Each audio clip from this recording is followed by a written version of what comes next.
Hello, everyone. Welcome to another episode of Torah, the source where all the Jews get the information in the entire world. Joe, welcome. Oh, good morning, Victor. Good morning. Yes. Please welcome. Victor, I brought these 4 books here I have just to let everyone know that I've been studying all the 4 books, the Catholic Bible, Jehovah's Witness, Mormon, and the Catholic, and this is a Christian, born-again Christian. The reason why I brought these up was because of, excuse me, that I referred to all the books. And because everybody's actually like discussing and almost like arguing different points. And when I read one book, I go to the other, and everybody's saying the same thing. Sure, there's certain words that are involved, but we're all arguing the same thing. And Victor, where do those 4 books, the Holy Bible, the Mormons, where does their readings come from? All the source of God, information about God, all the source comes from the Jews, the Torah, which is called the Old Testament. This is one of them. As I said, this is the one I read as well. And this is one of the 34,000 plus books, okay, these Jews read. This is not just the one book they're reading. They're reading 34,000 books, ladies and gentlemen, plus in their entire life. It says that the Torah is endless. Imagine what the word endless means. It has no end to it. That's the Torah. That's what God is about. There is no end to God.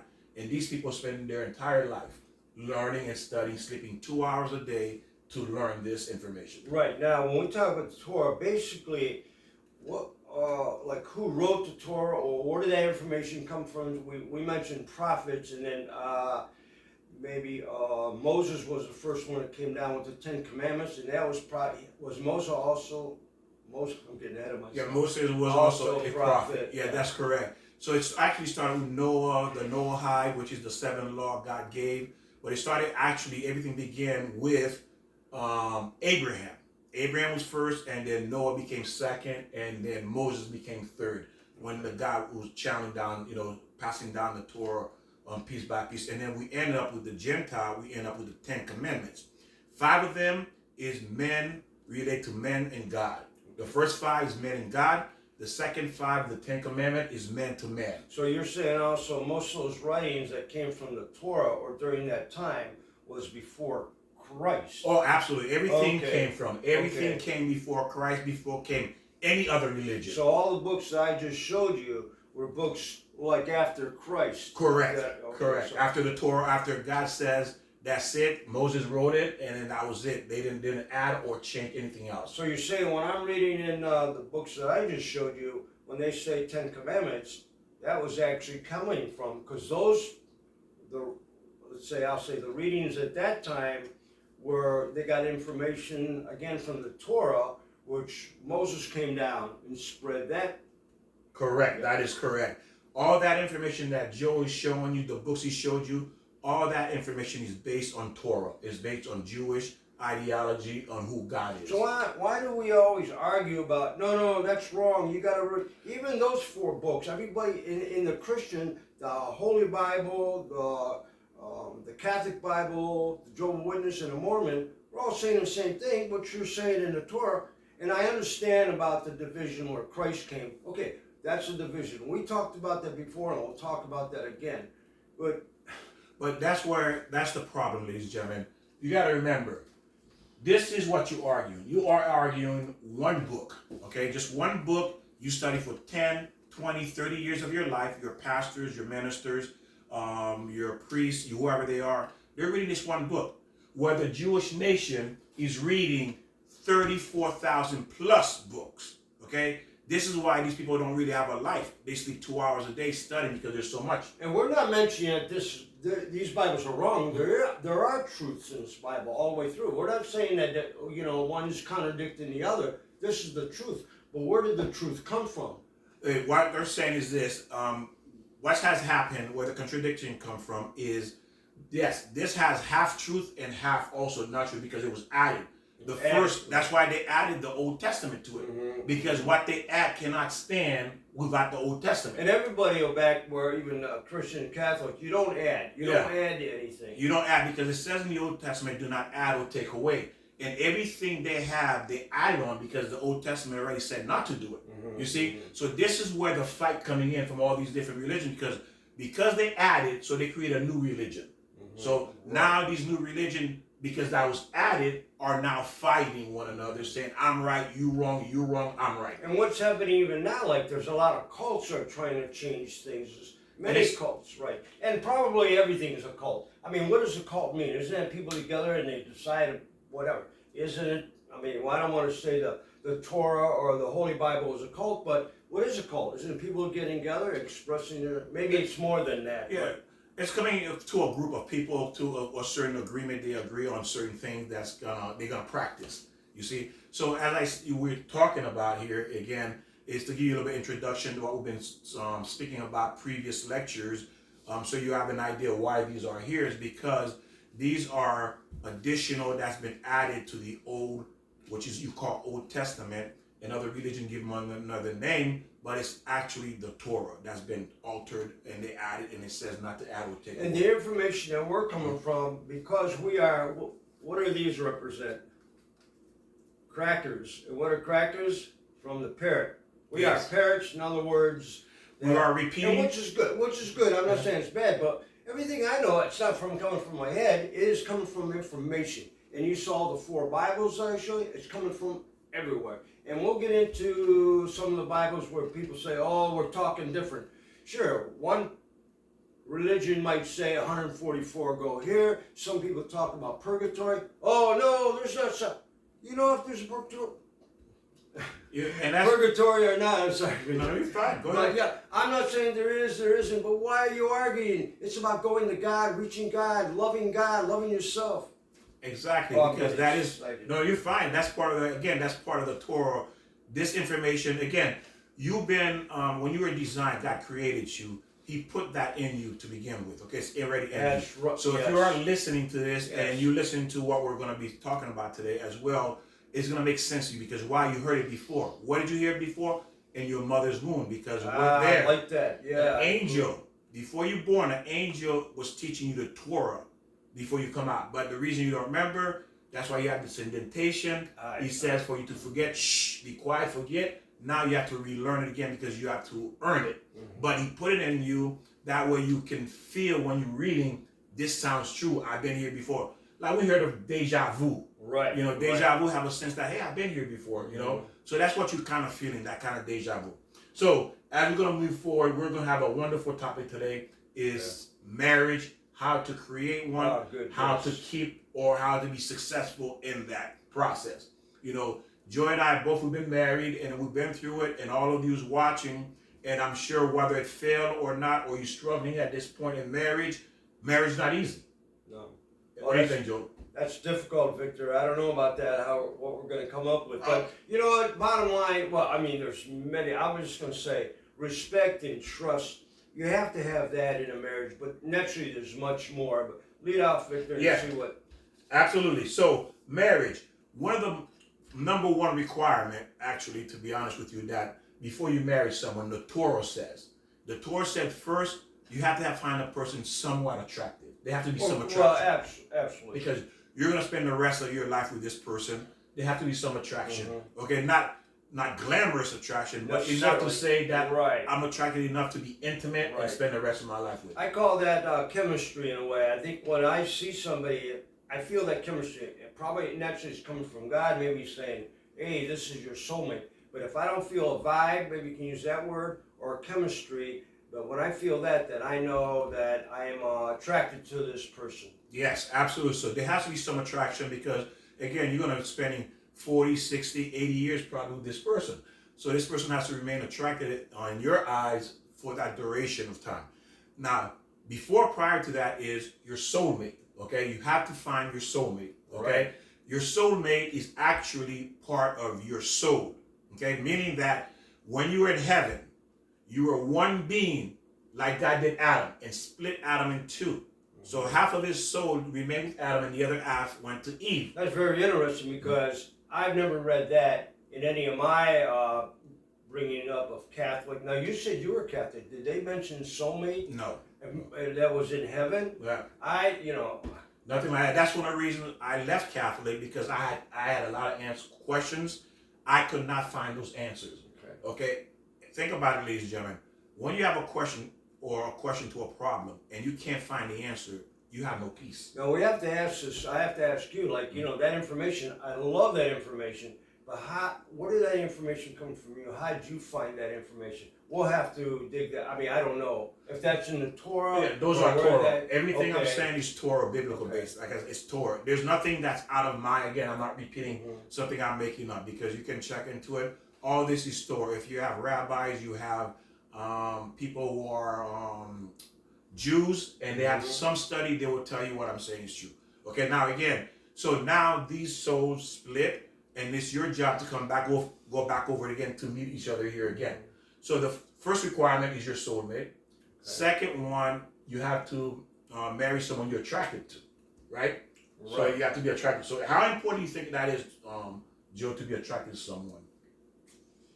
Well, I think when you say attraction, there's a lot of physically. Well, I mean, everybody has their own attraction. Again, like how many times, Victor, all of us, men and women, will go, "Wow, that woman's attractive," and then you go, "Well, good, but it's not your taste." Ah, beautiful. Okay, exactly. Perfect example. Even though this person may be beautiful in your eyes physically, but there's still something that's gonna say no. And the reason why you don't find that attractive, even though they're beautiful outside, it's your soul that's saying that's not for me. And you ever notice that? I mean, I look at even the way a person carries themselves, the way they're dressed. If it's one way or another, everybody has their own. But I mean, if it's modesty, very good. Thanks, Victor. Yeah, I mean, all that takes in play. How's this person walking? Is it well? I was going to say dainty, but I mean, respectful for everybody, or is it? Exactly. So it's the way I believe you're saying, is the way the woman, he's a man, watching how the woman carries herself out in public. That makes a huge difference. How you carry yourself, how you walk, how you dress, how you speak, what you say and how you say it. What about hygiene? I mean, that's important for both sexes. I mean, there's a human. Well, I'm going to go into a human order that could be attractive, but I mean, if somebody really doesn't take care of them hygienically, it's whatever, bad breath, dirty hair. I mean, so that also takes in play on my part, I think, for most people. You know what? Joe said is true, because I have come across beautiful women, not to put anyone down, men, I'm sure men as well, and they have come up close to me and spoke to me and like, ooh, yeah.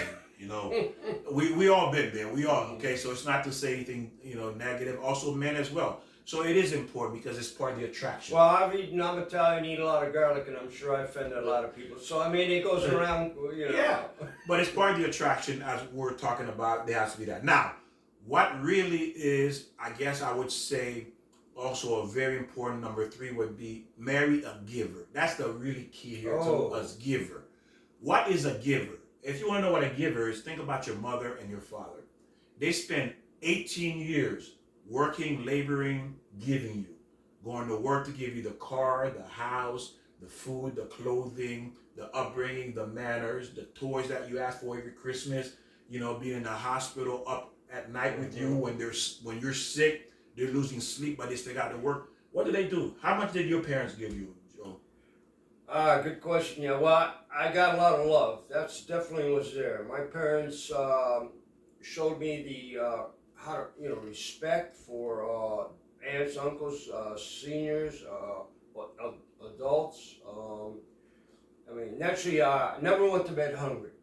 Never went to bed cold. We weren't really rich. We had modest, things, and but I was great with that. So they were provided for you. You were comfortable. Yeah. Oh, absolutely. Okay. But let me ask you a question. At what time in your life, growing up, you say, "Hey, Mom, you know what, Dad, you know what? You've been giving me for 18 years. What can I do for you?" Oh, I don't know if I understand. Yeah. I want to say I said that. Yeah, exactly. Yeah. We don't do that. That's the point I'm making. I remember my mom. It was my mom's birthday, and I bought this. I don't know what it was. Salt and pepper. It was like Dale Evans and Roy Rogers or whatever it was. I gave it to my mom. She said, "No, I don't like this." I was really hurt. Because my mom just wanted a card. not even flowers or candy. So it's about the respect. It's not so much the material thing. The acknowledgement of what she did for you and what your father did. How many times you get up off the table when your mom slaved for cooking the meal, and then you get up, you don't say, "Mom, that was great, thanks very much." I mean, I don't remember saying that. I'm sure I did, but I don't remember saying Exactly, because what we do as parents, unknowingly, we create selfish people, selfish kids. Because if the giving is going in one direction, well, how do I know how to give? Because all I did was receive as a kid. Right. Oh, and on top of that, I'm just receiving. Right. I don't say thank you either. Mm-hmm. Or mom cook a dinner, I eat it. I didn't like it. Mm-hmm. You know, showing some kind of disrespect because you are not content with what she cooked. And then she slaves over it because she was thinking about you. I'm gonna back that up as far as saying thank you. I think all of us has experienced maybe opening a door for someone, man or woman or child, and they just go in and they go, "Hey, no thank you." Mm-hmm. I mean, not that you need it, but I mean, that's disrespect. And that's what you're saying. We're not taught that. Yes, we're not taught that because why? This is coming from the Torah. This is what these kids are getting. What we are learning is really like 3rd, maybe 5th grade level information. These kids in a yeshiva, which is young kids who are learning the Torah. The day they're born, they can start learning. That's what they're learning. So because we're not taught that, our parents did not know to pass it on to us. How do we know? Mm-hmm. And now, if you want to have one of the most successful marriage in terms of percentage or chances of succeed, both you want to marry a giver, 2 givers, 2 people giving to each other. I'm giving to you, you giving to me. Whatever I give you, I'm not expecting to in return. If you're in a relationship, you're giving, you're expecting back, that's a partnership. Well, when we mentioned, I think the last video, we were saying, or I mentioned that when we get married, we marry because we're selfish. Yes. In a good way. I know that sounds bad to say, but you're almost saying, when you're meeting this person, even the first time, what are they giving to me? It's like, what's in it for me? Yeah, what's in it for me? Is it, you really want to make sure for the woman, if I can speak for a woman, you really want to make sure this man, is going to take care of your children and also provide for, the family. Yes. And be responsible, not just monetary, okay. but also to show your child, how to act and give them the right direction. Yes, absolutely. Because as a woman, you're leaving a legacy behind because you chose this man to be the father of your child. Very important. Very, very important. Good point, Joe. But like both ways too. Yeah, we got to make sure your wife knows how to bring up the children and the daughters and the sons.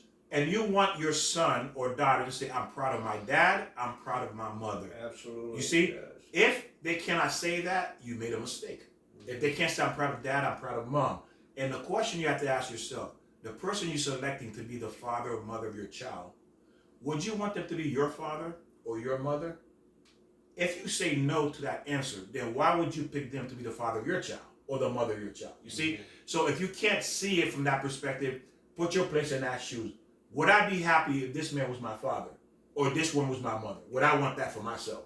And this is something that is very important that we need to consider and look at as we move forward. We want to get enter a relationship. Let me interrupt. What's on my mind now? We see all that chaos that's going on in the world with some of these young people and what they're doing. If somebody goes into school at 14 years old and shoots things up, the child hasn't got enough love, not enough, even if it was a mental health, we have to find out what the problem is. I mean, you have to admit that, well, I don't know where that comes from, but that it's not, the parents haven't taught or loved the child. I mean, that's my perspective. Perfect. I'm glad you brought that up, Joe, because I was thinking about that as last night, is where all these problems stemming from. Ladies and gentlemen, listen to me carefully. Every problem that exists in the world that pertains to a human being is coming from your soul. It's coming from your soul. All your deficiency is coming from your soul. And there's no doctor, there's no psychiatrist, there's no therapist, there's no drugs that's going to fix your soul because your soul cannot be touched. Okay. The only thing that can correct the deficiency, because the problem lies in your soul, the only thing that can fix that is the Torah. The Torah educates, it reforms, It changed the way the way you see the world, to understand the world, to fix whatever problem you have, and it tells you how to fix whatever that issue may be with you. But that's the only cure there is. Okay, is the Torah. You see people in therapy for years, months, and years and years and years, and they still remain and they die unchanged. Because why? The soul never changed. They were not treating the soul; they were treating the body, the physical And body. some people, well, you talk about the Torah, which is 100% true, Mhm. but also too, if you do really pray to God and you do the right thing, that message is going to come down to you also. I mean, I know there's a lot of people who can't read everything, like you said. How many books are there, Victor? Over 34,000, unlimited. So even if you read the one book, two books, or whatever, or just the Holy Bible, you have to pray to God seriously. I mean, not just, oh, thank you, God, I'm sorry for this sin, and then move on. You really got to ask, and it doesn't have to be hours, or it can be minutes. That's all. It's ask God when you walk out the door that you will respect everyone and yourself, and just behave rightly. Beautiful. What Joe just said is true.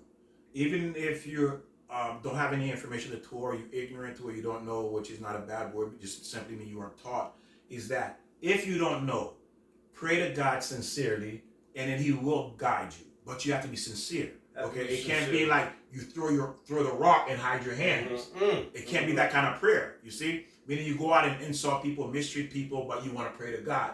You see, and hide your hand. You can't be that kind of person, because why? God is never going to answer you. Matter of fact, He's going to bring more trouble to your life to correct you. Well, I mentioned before, it's like a lot of times, okay, at nighttime if you pray, you go, God, forgive me the sins I committed today. But then tomorrow you might walk down the street and then you're thinking, well, I can sin again because I'll just pray at night and God will take it away. It doesn't work that way. I mean, you got to ask God for forgiveness, ask yourself for forgiveness, and then learn from that mistake and be better. Exactly. And this is where leading to the next point is another way, again, if you want to have a successful marriage or heighten the chances of being successful and happy in a marriage, or content. Happy is a different word, but content, meaning you're satisfied no matter what's going on, I'm satisfied in my marriage, is the only way to do that. Again, you have to work on your soul, yourself, which is your soul. That's what the Torah is about. It's about instruction, how to fix these character flaws in my soul. Once they're fixed, then I'm ready to go on. I'm ready to go to the next step level of, is it marriage, raising children. Let me ask you, as part of that fixing where, you have a situation, you have to talk to your spouse. And honestly, don't bring any wrong things. Just honestly talk about your problem. And don't think about what I want or what he wants. It's what you want together. And get the right answer. Yes. Now, well, I want this, and they go, well, what about, it's like, what do you need together? What's going to work for both of you together? Yes. Another word, what Joe's saying too, is that one of you could be an anger. Let's say, usually it's the man who's angry, right? Mm-hmm. And the wife always tiptoeing around him. She doesn't know how to talk to him. He gets angry. She says something and he explodes. So she's afraid. She don't know how to approach him. Now, if you can get to that point where you can approach him, that's what he's talking about. How do we? Because this is the block or the stone that's keeping the marriage from moving forward. That's keeping the car from moving forward to where we want to get to, which is to be content in the relationship. So this anger is always going to be the wall that's going to separate your content in this relationship. Until that's resolved, you're never going to see content or even happiness. Because why? You'll spend the rest of your life with this person, with an angry person. You're not eventually going to leave. Because how long can you stay in an angry marriage? Exactly. So when you two come together to discuss the issue, and he's willing to listen and work on it, and that's when the marriage is going to heal. But remember, all that anger, the negative feelings are coming from the soul. And we all have to work on that. I know I do. And no, we have to work on that, and it's very important, like Victor's saying. Yeah, anger. We all know anger gets nowhere. Yes, and we all have flaws. I want you to understand that. If you're here on this world right now, in this world, living and breathing, that means you have a flaw God says you need to fix. You may have not met it yet, but God give us time. He give us enough time to meet our flaws. Like if you owe a debt to a collector, right? and you make an arrangement to pay back that debt, right? Maybe 5 years, 10 years, 20 years, but there's an arrangement. When you purchase a home, well, a home got 30 years mortgage, right? So that's an arrangement I'm giving you to pay off this debt. Same thing with our flaws. God giving us 10, 20, 50, 60, 80, 100 years to fix our flaws. Mm-hmm. You see that? He's giving us that time. So we cannot say we didn't have time to fix our flaws. If you're watching these videos, these lessons, these teaching, if you notice, it's all about how to fix me. There you go. Very good. You see, how to fix me to become a better me. And that's what God is saying. I sent you down here with these flaws to work on them to come back up different.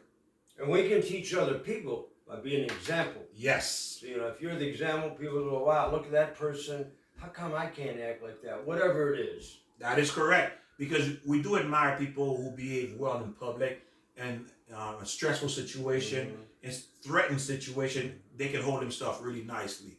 Wow, how did this person able to do that? It's admirable, right? But it didn't happen overnight. These people had to work on themselves for many, many years, learning how to fix those character flaws that lies in the soul, not in the body, inside the soul. And they can be fixed if you're willing to fix it. Yes, that is correct. You have to want to do it. If you don't want to do something, you're not going to do it. There has to be a will. And we're so conditioned by TV, by even the wrong parents, by whatever. We're conditioning. Well, he does it, I can do it. You're talking about mortgages. Oh, if I don't pay for it, I'll just go bankrupt. Well, somebody's got to pay for it and wind up to be whoever. Exactly. So there's always going to be someone who's willing to do what you don't want to do. And that's what God says. If you're not willing to be the vessel, I'm going to find someone else. You just lost out on a blessing. And this is why we're doing these videos, because we took the opportunity, God has created us or given us the opportunity to be the vessel to teach you, to help you understand that it's not that simple. There is a lot of information you need to learn to live in this world. So what I mentioned to you a couple of videos back is that we are each other's teachers. So when you use vessel, that's what I think you're saying. Now we are each other's teachers, and we're the vessel to learn. Yes. From somebody, and also for us to teach them. That is through the vessel. That is correct, Joe. Because you chose to be the vessel for God, or another word I like to use too, you chose to be the hand of God. Oh, the hand of God. You chose to be the hand of God because of course we know God has no hands. God has no image. Oh, I didn't know that. Yeah. Okay. Yeah. So, I mean, I remember. Yeah. Yeah, he has. Okay, and the Torah says you're not allowed to put an image in your head about God. And we do. We're raised. We're raised. You see God up in the sky, big head. Hey, Yeah, you're not. He has no image. Okay, remember that. God absolutely has. Good point. No image. You're not allowed. So when you're praying, you cannot put an image of God in your head. What you can do, put the image of something you're praying for in your head, but not God. Okay? And what is the image? Is it a woman? Is it a man? Well, again, white, if he has no image, we don't know. Yeah. But again, look how he created. That's okay. He's the creator. He's the designer.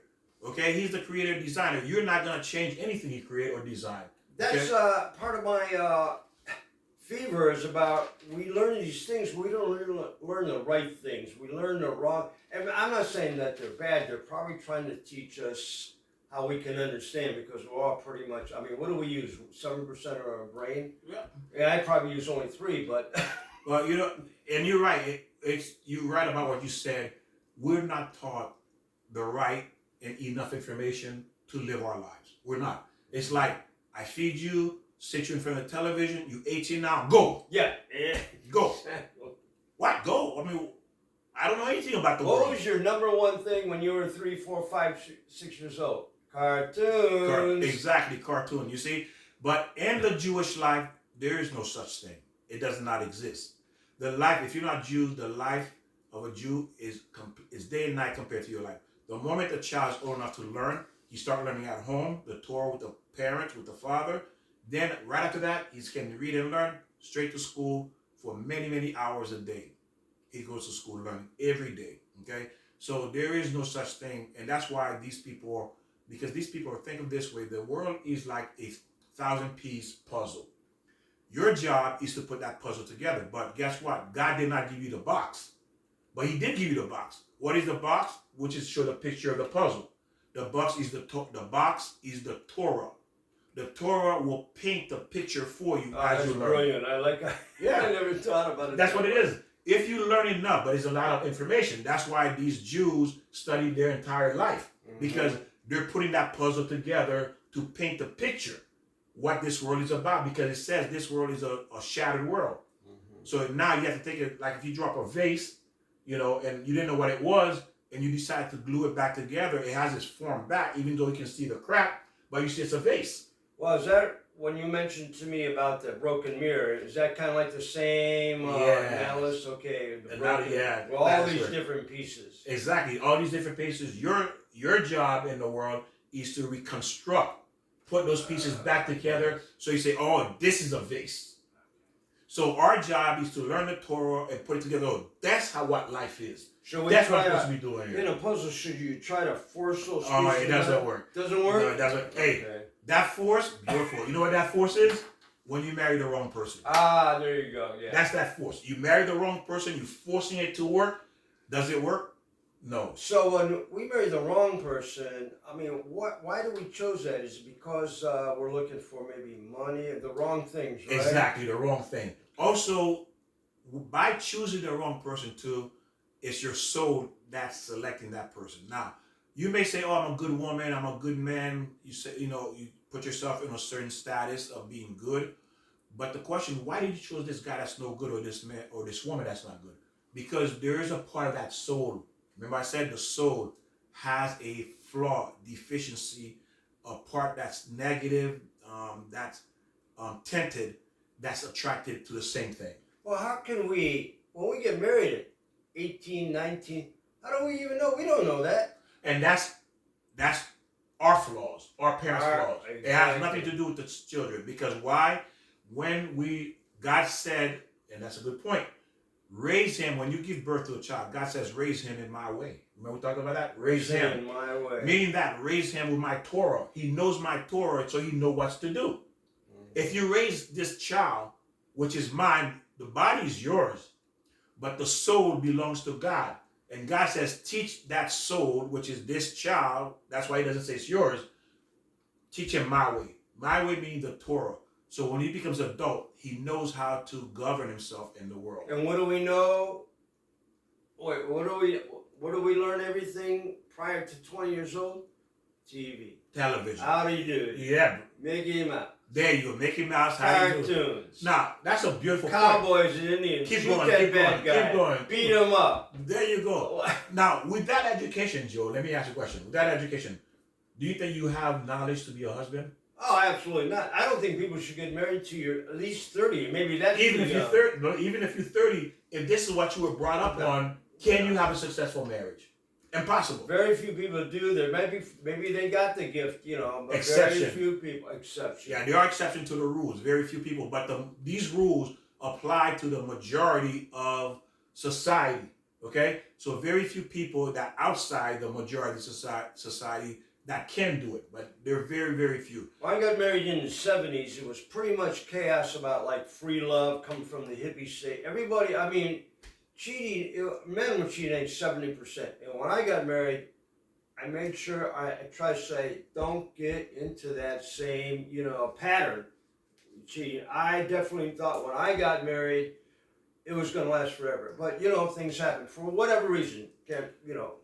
Exactly. And one of the major reasons, to be honest with you, is because, like you said, Joe, we were in front of television for 18 years. Right.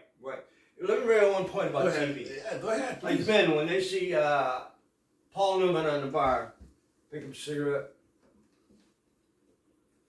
Hey, baby. Now, right there is just so cool, right? Paul Newman. Hey, baby. So right off, the cigarette means big deal. You can't do that without a cigarette. Hey, baby. No, you got to do a cigarette. So we're taught the wrong messages. I didn't mean to bring up cigarettes. No, you're fine. It's wrong. Yes, beautiful. You get the wrong message. Hey, I'm going to tell you, I'm not a smoker. I thought it was cool, too. Absolutely. I thought it was cool. What about the Marlboro man on the horse? Oh, Marlboro. What about drinking scotch? If you're drinking scotch, it's because it was cool. I mean, okay, people say, well, I like it. You got acquired taste. But you're drinking it because you think you're so cool. Oh, yeah, I'm sorry. That was rude. No, that's fine. That's why. And the truth, that's why we do it. That's really what leads us down that, or depression. But the point is, Joe's making, which is an excellent point. we were not taught. The television taught us. So we could never, ever be successful. And if we look at our own parents, they may not have a successful marriage. TV was a babysitter. Yeah, there you go. Put them in front of TV. Even now, it's worse. It's no longer television. It's the cell phone. Yeah. The babysitter. Oh, right. So right. that means your child has no chance at all. You mean like this? Yeah, there you go. There you go. Victor? That's correct, Joe. That is correct. What chance do they have to be a husband, to be a father? It's gone. To be a man. It's gone. Now, there's very few people out there that really live what we're talking about. Yes. I think, you know, whatever religion you are, but you're living it, you're teaching your children. No phones at the table over there. I can't understand. You tell me, Victor, you were a school teacher? Yeah, algebra? Correct. Were there phones, the cell phones in the classroom? I'm going to tell you, these kids didn't care about education. I'm not going to say all of them. Maybe 3 or 5, maybe maximum, they would actually come and sit down, do their work, and not touch their cell phone. But it was impossible for the rest of them. Impossible. Some elected not to do the work at all. Why didn't you take the phone away from them? Because the school system is very dangerous how a teacher approaches now. Anyone who's a teacher will tell you it's not that simple. You see? Would you get feedback from the parents, good or bad? I mean, yeah. Go ahead, don't tell my child what not to use. They, like I said, because these are the students, these are the people going to run society. And believe me when I tell you, what I saw in the classroom, as far as being marriage material, as far as being human being, it's not there. Because again, to be what we are, we have to be taught. Absolutely. We have to be taught to be a decent human being. So if television is teaching you, you think you're going to become a decent human being?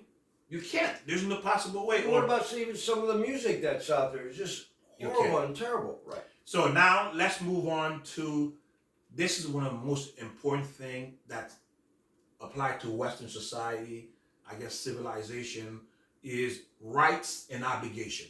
In the United States, when you go to the court, it says that you have the right to remain silent, you have the right to attorney, you have a right to a fair judge or a trial. Listen to that. All they're talking about is right, meaning that what you entitled to, but it never talks about your obligation. The Torah does not speak about rights. It speaks about obligation. And what is rights and obligation? Rights and obligation, think of it this way. You have an employer and employee. The employer is obligated to pay you a fair salary. That's his obligation. And you have a right, your right, his right is for you to work.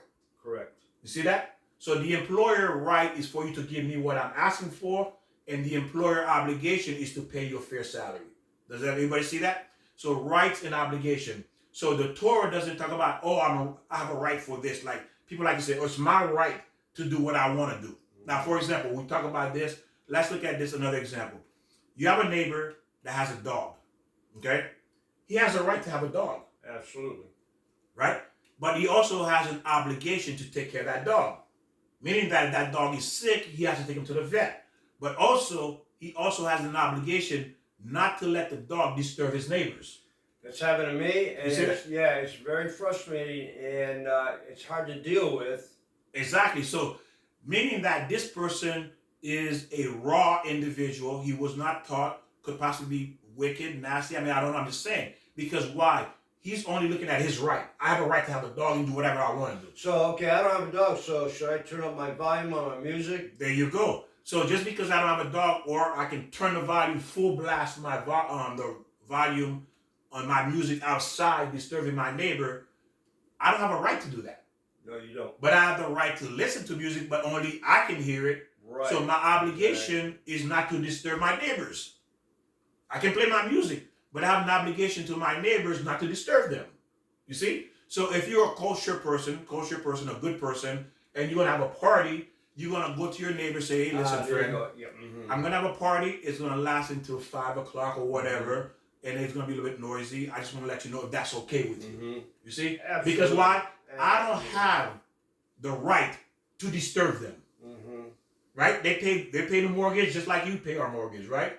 They pay. And there's some counties I've heard that if your music is too loud, you get a ticket for it. We heard that yesterday or the day before. Yes, exactly. Because you have the right to listen to music, but only you can hear it. Right, that you're disturbing. Exactly. If you're disturbing. And your obligation at the same time is not to disturb your neighbor or the person next to you in the car. So that's the difference between rights and obligations. So in a marriage, everyone is focusing on what's my rights. Mm-hmm. Joe, it's your right to, like the woman may say, again, I'm not picking on women. I only say this so that way you know what you're doing, you be conscious of it. Hey, I'm the man, you the man, you go work, you go do this and this and this, that's my right. Which is true, she has a right. What's her obligation? Like you said, not sitting home eating buns, right? Right. What's your obligation? Go ahead. Right. No, I mean, everybody does have a responsibility, like you said, whatever it is. If I'm a man and I'm the house person, my wife goes out and she works, and then when she comes back, my responsibility is to have the house in order and maybe dinner. It's not a strict responsibility, but that's part of your job. Okay. I mean, again, like you mentioned, as far as you come home and you work 12 hours, 10 hours, whatever it is, and there's your spouse on the couch eating bonbons, watching TV, and the house is in chaos, and your dinner's either burnt. I mean, that's not right. And I'm not saying it's a woman's job, it's a man's job. It's personal, whatever you decide to do in that obligation. Yeah. You got to follow through. Like you're saying with work. I have an obligation. If I want to get paid, I have to do the obligation that I have to perform for my boss. Or, hey, you're out here. Exactly. Beautiful. And he has a right to get a fair wage for the service he's rendering, you see? So, but when we look at marriage, the Torah does not look at rights. Okay, that's what I'm saying. This is where all of this is coming from. The Torah doesn't look at a person's right. They look at the obligation. So when you look at the obligation is saying, okay, what do I need to do for my wife? When you look at it from that perspective, automatically the rights are there. Mm-hmm. Let's use, you see, the rights are there. But say spouse, because it goes both ways. Right. I mean, you say women, what's the right for man? Well, what's the right for your spouse? I mean, you have to have the obligation. So, like Joe said, he's working, he comes home, the spouse really loves him, that her obligation is, I have dinner cooked already, been sitting there for 2 hours cooked, the house is clean, and then she comes to the door, she greets him, she kisses him. That's the way, Jewish. Can I interrupt? Now, let's talk about wife staying home and there's 6 kids. Go ahead. Yep. Now, I mean, that's good. a lot of work. So the man comes home, he goes, "Where's my dinner?" Well, why don't you cook it? Because you see your wife is cleaning the house, taking care of the responsibility of the kids. You have a right, an obligation to help out everybody. Not just wife helping man or husband or husband helping. It's an obligation that we all got to take part in. That is 100% what you say is true. Because that's what it is. When you become one, a man and woman has their own responsibility in that marriage they're supposed to fulfill. And that comes with the obligation. So, as I mentioned, because everybody's going in looking at their rights, they're not looking at their obligation, meaning that what I should be doing. Obligation means what I should be doing. You obligated to do. Can I interrupt here? Yes, go ahead. Let's go back to the caveman. Okay, if you don't mind doing that. Okay, now you're a caveman and your wife's pregnant. Are you going to say, you go out and slay the dragon? No, so the man goes out. So I think that's where the idea of man going out and doing the work. I mean, maybe that's part of it, maybe it isn't, but that's how I see it. And even right now, if your wife's pregnant at home, who's going to go take the trash out? Who's going to cut the grass? But maybe she's going to dust. So everybody does have the responsibility. And I don't mean to make it like, okay, a woman's got to dust, clean, and do that. Everybody has their responsibility, whatever it is. That is correct. We all have obligation. We have responsibility. And that responsibility is really called obligations. That's what the responsibility to your husband, to your wife, and to your children. Like you mentioned, to piggyback on what you said, a good husband that comes home and the wife has 6 kids, 7 kids, and then she's been busy all day taking care of these children for him. Those are his kids she's caring for. And he walks to the door and he's tired and he's hungry. The first thing, you shouldn't even be upset because why? She's home taking care of your kids. Have you ever been alone with kids for a while? I've been in a classroom, believe me, it's not an easy thing. Okay? Now when he comes home, if the obligation is thinking about how did my wife's day go today? Okay? How did it go? That's my obligation as a husband. How did she do today with all those kids? It got to be driving her crazy because on the weekend you off, you know what it feels like. and you only got a taste on the weekend, Saturday and Sundays for a couple of hours. Well, how did her day go? Yes, maybe food is not cooked, it's not ready. That's fine. I'll go walk in. Hi, honey, I love you. Give her a kiss. Walk to the refrigerator. If there's no dinner, make a sandwich, eat, and then relax a little bit. Then talk to your wife. Spend time with her. So again, we have to look at the other person, and that's what we don't do. We don't look at the other person. We're looking at us. You didn't do this for me. You didn't wash my clothes. You didn't iron my shirt. You didn't this. You're looking at your rights. You're right. That's what you're looking at. Your rights. Exactly. You're looking at. Exactly. For example, when you say, nobody say, hey, I love myself. Like your wife cook dinner, or I love myself. Your wife iron your clothes. I love myself. Yeah. Your wife goes shopping. I love myself for you. And she's doing maybe this that's thing. part of what we said before.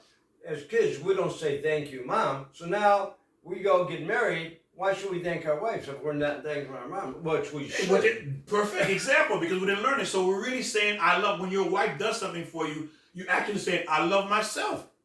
You're not saying I love her. You're saying exactly. I love myself. I like how you put it. Yeah, I love myself. Hey, she brought your shoes for you. I love myself. Instead of saying thank you, honey, you say I love myself.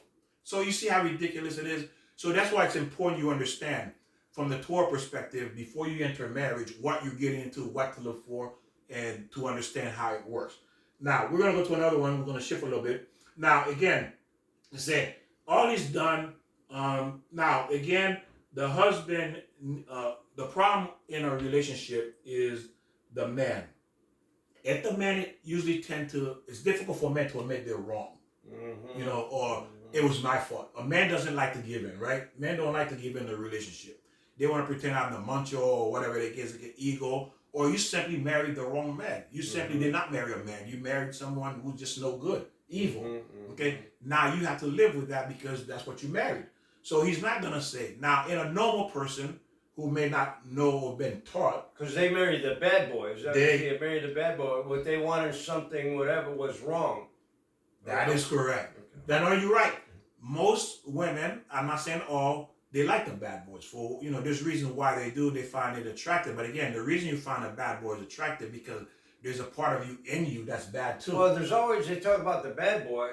Isn't there a bad girl? I mean, don't I just wanted to clarify that. Well, I was talking the bad boy. On Seinfeld, there was a bad boy. Remember George on Seinfeld? Oh, you guys don't remember that.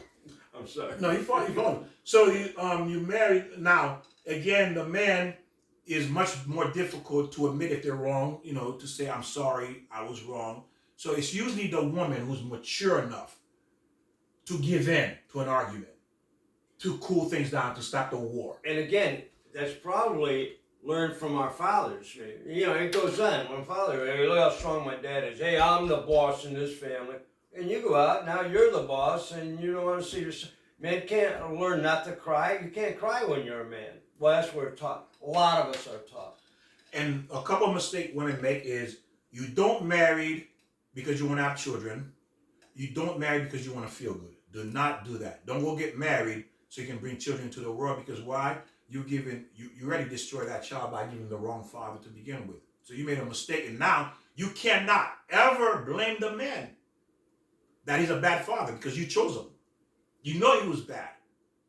People told you he was bad. Well, there are a lot of situations, if I can say, just like for a woman, you're in a position, okay, let's say you had divorced, and now you're in a position where you got 3 kids, you can't afford the money, so you say, oh, here comes a guy, okay, he makes this much money, he's not a bad guy, I'll settle.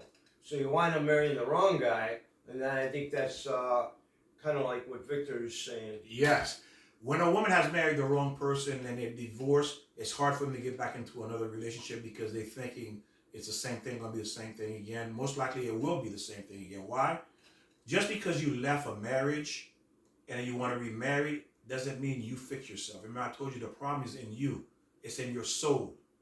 No medicine, no therapy is going to fix your soul. You need the Torah to fix that soul in order for you to be complete, to be able to enter a fruitful Now, when you marriage. say fix your soul, you're really talking about following God's way. Yes. When you say fix your soul, I don't know what that means, other than we have to understand what God wants us to act and do. Yeah, that's the teaching we're doing now. These are the teaching Okay. to understand what marriage, like we're doing now, understanding who to marry, a giver, your soulmate, you know, some attraction. These are the things God put in the Torah, a guideline to guide us to have a healthy marriage. You see, so God spell out everything for human beings to live by to have a healthy life here. It's just that we didn't have access to it, or we don't care about it, or we're not interested. So because of that reason, we messed it up because we decided to do things our way. Like if a 5-year-old decide not to listen to their parents, what do you think? Is it going to turn out good for them? No, it can't. absolutely not. Yeah, it can't turn out good for them. You're 5 years old, you don't know anything. You know. So what's happening? As I said, that do not marry because you want to feel good or you're lonely and you want to have a child. That's the most horrible thing you can do. And then you end up picking a bad boy. So you are a loser 4 times. That's 4 places you are already a loser. So what are the things to look for then? You know, we're going to get into that now. Yeah. So now a man. Okay, how do a man? So a woman has the maturity to de-escalate, you know, friction in the house. You know what I mean? De-escalate, not to get into fights with their spouse. Okay,